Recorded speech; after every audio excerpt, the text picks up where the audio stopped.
Сәлем менің оқырмандарым. Әңгімені тыңдамас бұрын менің каналыма тіркеліп, лайк басуды ұмытпаңыздар. Анасының аруағымен тілдескен жігіт. Кішкентай кезімде өзімнен бір-ақ жас үлкен әпкеммен ойыншыққа таласып, жиі ұрсып қалатынмын.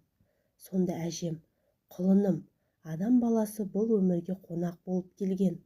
Жер бетінде мәңгі тұрақтау ешкімнің маңдайына жазылмаған. Араларыңда сыйластық болсын, бір-біріңді ренжітпеңдер деп айтатын. Бірақ ол кезде баламыз ғой, бәрін шолақ түсінеміз. Өсе келе небір оқиғаларды естисің, кейде көріп те жатасың. Біреуді көлік қағып кетіпті, түгенше жүріп кетіпті.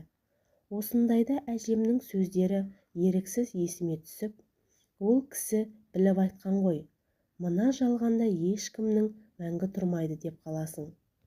Жақында оқыған мына бір шынайы оқиға сенімімді нығайта түсті. Осы бір жайды алаш айнасы оқырмандарымен бөліссем деймін. Жасұлан жан дегенде жалғыз бала, арқа сүйейтін ағасы, артынан ерген іні қарындастары да жоқ. Бар сүйеніші, тірегі анасы болатын. Басында қандай қиындық тап болса да қолдауды анасынан іздейтін еді. Бірақ бүгін анасынан да мәңгілікке қол үзді. Жападан жалғыз қалды. Анасының қазасы Жасұланды біржолата есеңгіретіп кетті. Бұрындары жүзінен күлкі кетпейтін оның қабағын мұң шалған. Ешкімге ләмин деп тіл қайтпайды. Түннің бір уақытына дейін басы ауған жаққа мең-зең болып жүре беретінді шығарды. Тек таңға жуық үйіне оралады. Бірақ анасыз үй қаңырап бос қалғандай. Табалдырықтан аттай бере, анасы есіне түсіп егіліп қоя береді. Құдды қара түнекке енгендей күй кешеді. Осындайда дос-жаранның үйін жағалап кететін болды. Арада біраз күндерде өтті. Уақыт ұлы, емші дейді ғой. Қайғылы күндер алыстап, Жасұланның да жарасы жазылып, ел қатарлы өмір сүре бастады. Күнделікті тағамын да өзі даярлап, үйдің де жұмысын өзі мойнына алды. Кейде жұмыстан кейін достарымен бас қосып, біраз сергіп қалады. Енді ғана қанатын қайта жазып, самғай бастағанда, мынандай бір сұмдық жағдайға тап болады. Кешкі асын ішіп болған Жасұлан дастарханның бетін жауып, жуыну бөлмесіне кіріп кетеді. Қайтып келсе ыдыс жуылған, дастархан жайылған, бәрі өз орнында, таң қалады. Алайда өзім істеген болармын деп аса мән бермейді. Келесі күні жұмыстан оралғанда үйінің төсек орын таза тұрғанын көріп қорқа бастайды. Бұл қалай? Мұны кім істеген? Деген ол маза бермейді. Ары ойланып, бері ойланып, түсінбей дал болады. Үйдің кілті болса, өзінде ғана. Ақыры болған жағдайды достарына баяндап береді. Бірақ олардан еш қолдау болмайды.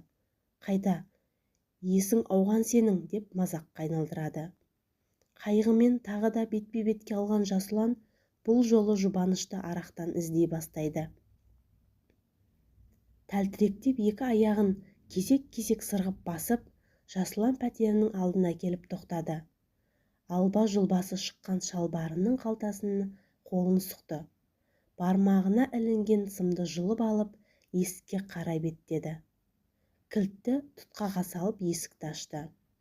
Әбден діңкесі құрған ол бірден диванға құлай түсті. Көзі ілініп бара жатыр екен. Кенет сыңсыған дауыс естілгендей болды. Бара-бара әлгі дауыс жақындай түсті. Орнынан атып тұрған Жасұлан жан-жағына қарайды. Өзінен басқа тірі жан жоқ. Жылаған дауыс біресе теледидар жақтан, біресе іргеден, ал дәл қазір терезе жақтан шығып тұр. Жасұланның денесін үрей билеп, қатты қорыққаннан мастығы да тарап кетті. Кенет әлгі дауыс сап тиылып, балам деген сөз анық шықты. Бұл қайтыс болған анасының дауысы еді. Қарағым-ау, күн сайын солып барасың ғой. Мен өлгенмен әлі екі ортада жүрмін. Қиналдың-ау құлыным. келші бауырыма қысайын деп тіл қатты. Анасының әлгі тірі екенін таң қалған Жасұлан балаша қуанып, көзіне еріксіз жас алады. Осылай анасымен қайта қауышқан Жасұлан күн сайын анасының бейнесін көре алмаса да, даусын естіп, сөйлесіп жүрді. Кейде еркелеп, кейде бір сәт ыстық құшағына бөленіп жүргендей болды. Бірақ іштей қорқатын. Мен осы не істеп жүрмін? Анам болса баяғыда о дүниелік болған. Қалай сөйлесіп жүрмін? Деп өз-өзін жегідей жеді. Қайтадан араққа салына бастады. Ондайда ана байғұс баласының мүжіліп бара жатқанына шыдамады. Дауыс көтеп ұрыспаса да, түзу жолға түс, балам, деп қайғырады. Әбден төзімі таусылған Жасұлан қолындағы бөтелкені сөйлеп тұрған шешесіне қарай лақтырып жіберді. Сен өлген адамсың. Еркін өмір сүруге мұрсат бер. Естисің бе? Кет, деп еңіреп қоя берді. Үйді басына көтерген дауыс көршілерді бірден осында алып келді. Жасұлан басындағы жайды айтып берді. Көршілері бір жолата есінен адасайын деген екен, деп тез арада дәрігер шақыртады. Бірақ медициналық сараптама Жасұланның дін аман екенін көрсетіп, дәрігерлер үйіне қайтарады. Жаз уақыты болғандықтан Жасұлан ыстық үйде тыпыршықтап ұйықтай алмай шықты. Жамылғысын алып балконға барып қисаяды. Самал желдің лебімен тәтті ұйқыға батып кетіпті.